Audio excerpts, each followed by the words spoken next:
Adrian, thanks very much for joining us. Just update us there on the macro position. What are you seeing at the moment in terms of the Polish market? The strategic location of Poland and stable and growing economy, and being, of course, one of the most important European markets, this is something which makes Poland, of course, one of the most promising harbors for investments.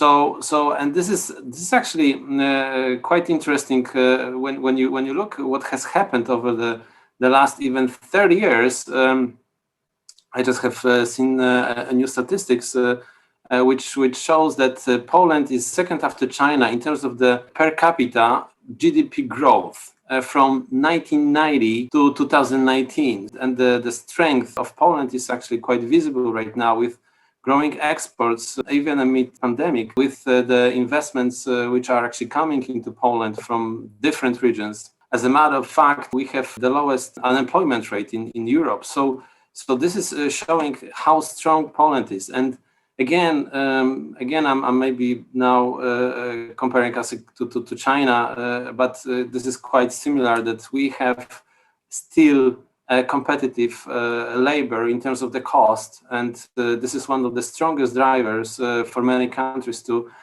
stand up. And of course, alongside the quite basic production or manufacturing, alongside there is a huge demand for technologically advanced solutions or innovative solutions. So therefore, I believe that Poland is benefiting also from that. We can see that, of course, when we are one of the biggest developers in Europe in terms of the office space, we can see that what is happening right now with the business service sector, which is of course again somehow being fueled by all of these different changes because of the pandemic. So I don't want, of course, overpromise, but it looks like this trend of adding, every year 10% to the employment of this business service sector, which is one of the biggest sectors right now in Poland when it comes to different businesses which measure the employment. So this business service sector is quite on a good path to provide again more investments into Central Europe and of course Poland.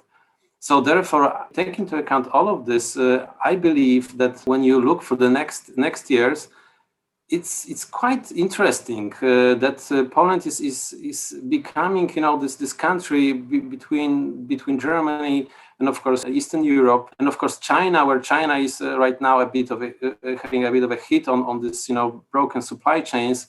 So again, this can actually influence more of nearshoring from Germany, from Western Europe to Poland, so that they can have quite safe access to their production facilities. So very interesting trend for the next couple of years. So we see this quite positively, I must say. Obviously, Generation Y has gone on the market in Warsaw.